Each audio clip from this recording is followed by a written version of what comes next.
Next up, it's a real pleasure for me to ask Bernard Kops to come and read. Bernard is he's one of my father's oldest friends, and I'm sure he'll tell you the story. I'm sure there's many stories, but they knew each other from right after the war, and it's a real pleasure and privilege to have Bernard here.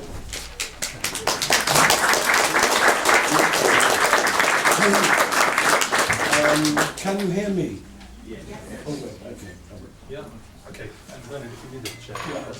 Yeah. Mary spoke about her flowers. I have another memory of Mary and flowers.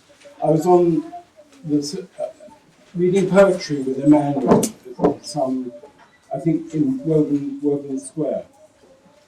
And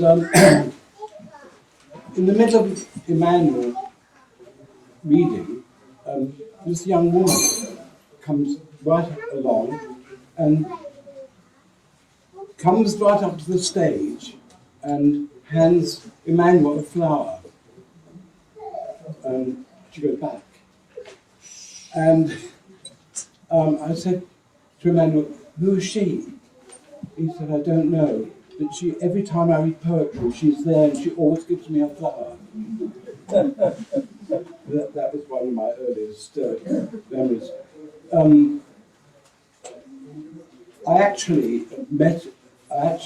He did a great thing for me, which I shall never forget, as long as I live, which is going to be a very long time. And like Emmanuel, we both came out to the East End, and somehow or other gives you longevity. I think I'll go back to my bookstore in Cambridge Circus, and I had this bookstore, and I had written a few poems, and some guy came along and said, "I want a few poems to make a little book." He was an amateur, and marvellously he published my very first pamphlet.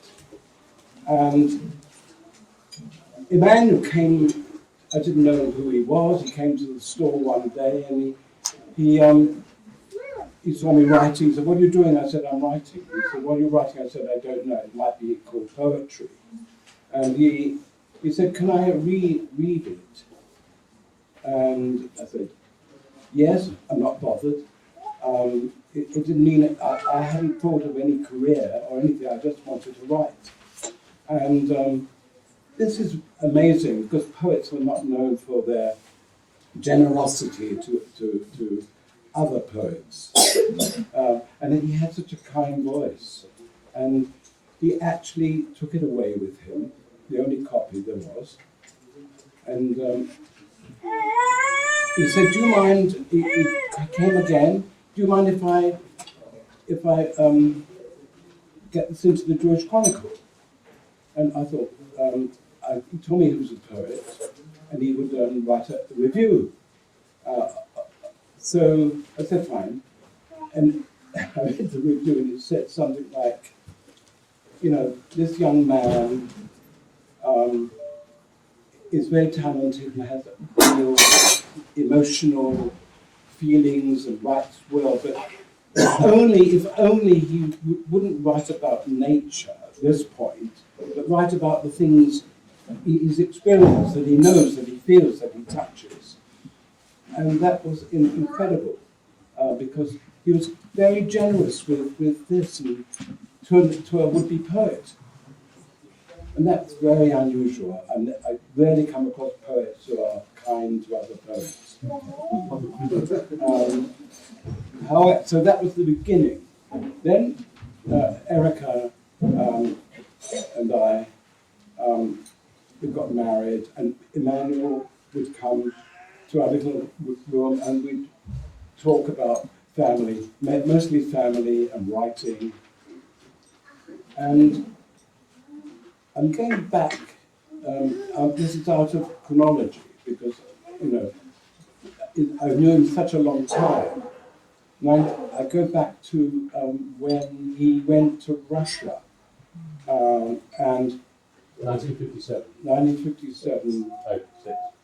Oh, He goes to Russia, and he told me that he had been talking to Wilson, the Prime Minister. Wilson was going over to Russia, and Emmanuel was a sort of criminologist, and advised the Prime Minister how to go about things in Russia. Emmanuel had a strange relationship with Russia, a love-hate relationship with Russia, and all because he told me that his father ran away from London during the revolution to join the revolution, like a lot of Jewish young men did, to get away from their families as well. Because everyone was having so many children, and he wanted to, when he got to Moscow, he had to he wanted to get to the synagogue and found it very difficult. He called a taxi. Taxi came. He said, "I want to go to the big synagogue, the grand synagogue." And the taxi driver, who was Jewish, said, "No, I can't take you there." And he was puzzled. He got out of a cab, walked around, got another taxi that took him, and he was amazed and distressed by what he found there in the synagogue. Pathetic, sad, thin, broken people. And nobody in England had been aware of what was happening in Russia at that time. And he came back, and immediately went to Charles Claw and said, "I must have some money because I need to do a monthly bulletin about East European Jewry." He was the beginning. Soon he published this book in Percy Street, near Goose Street, and it was amazing because this monthly bulletin about Jews in Russia opened up the whole shebang, and it called. I remember the night we marched to the Soviet embassy, and there were hundreds and hundreds of people by now. So he was involved in all sorts of things. And one day he'd been away for a while, and I said, "Where have you been?" He said, "I've been in Stockholm." I said, "Why Stockholm?" He said, "Oh, I brought an Ashkenazi back out of Russia." You know, and he had actually got money to buy people out. So he had this side of him that very few people knew about. The best thing that happened for me was that Emmanuel helped me with was more important. I was invited to the Russian trade delegation, which was a nest of spies in Highgate. And I didn't know, I was very, very naive. And Emmanuel didn't go. I went with Derek, and I went with Sheila Delaney, and I went with a few others. And there was champagne, and there was caviar, and all very nice. And I said, "Why don't we do an exchange of writers from East Europe?" And they said, "That's a great idea." We floated out of that place. We were so pissed. The next morning, my telephone rings. It's the man who was talking to me. He said, "Would you like lunch with me? I'd like to give you a nice lunch in Soho." And so I go. Of course I go. It was a marvellous restaurant. I forget the name of it. Mancy's, I think it was. And this guy, who was very intellectual, but his hands were very large, I remember. And I thought, why has he got such large hands? And he said, "You're a poet. Would you like to write a poem for us?" So I said, "Who's that?" He said, "Well, for the Commissar Pravda." So I said, "What shall I write about?" He said, "What would you like to write about?" I said, "Well, Yuri Gagarin." He said, "That's marvellous." He said, "You'll get a very nice fee." I said, "How much?" He said, "Well," he said, "it will be in the nature of £200. I said, "What? For a poem?" in those days, can you imagine, £200? So I said, fine. I write the poem, met Yuri Gagarin, he came over and gave him the poem, it was read out. But I suddenly, Emmanuel was there, and Emmanuel said, what are you doing with Gagarin? What are you doing with this poem? I said, they're giving me £200. And he said, don't you dare. Don't touch the money. I said, but we got the check this morning from the Moscow Narodny Bank. He said, do not go in and tear it up. And he made me tear up the check. And the reason, he said, would be, it was the first move to entrapment. And he explained to me how, yes, what would happen is they give you this large sum of money in a check to Moscow from Moscow Narodny Bank. What will happen? The Secret Service will call you in and say, why are you getting so much money to write a little poem? I think it's possible you are working for them. So he said, you've got to avoid that at all costs. These are just little tales of Emmanuel and how important he was. And he was, I don't normally say wonderful things about people, like over-the-top things, but he was, I can honestly say, Eric and I, we both revered him, but not, he didn't want to be revered, but we thought he was solid.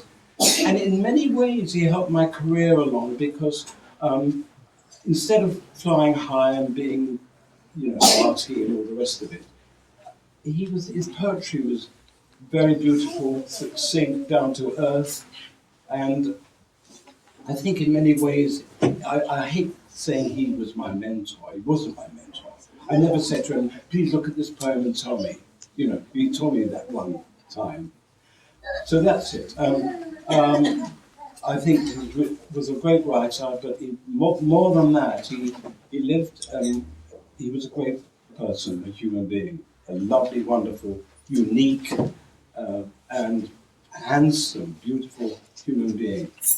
I'm going to read, okay. My voice went yesterday, and it was, I couldn't sleep because I had no voice, and thought, my God, I've got to face people and I've got to read a poem. Bernard snapped. My eye went yesterday. I thought I can't face people. We're facing people, all right? Carry on. Okay. Thoughts on the eve. I could love life the more, would it but pass away, as quietly as the day ebbs from the darkening star. This deeply cherished thought, deep and enraptured pain, soothes like a gentle rain my wild, tempestuous heart. To sail a billowing sea and watch the departing shore from a tall seagull lit tower is to die splendidly. But to my chosen end I would more humbly creep, as men weary for sleep pray darkness descend. But should some savage hand my rising manhood stem, torn, haunted by its dream, from time is lonely to stand. Life, had I loved the more, had it but passed away, as quietly as the day ebbs from the darkening star. Thank you.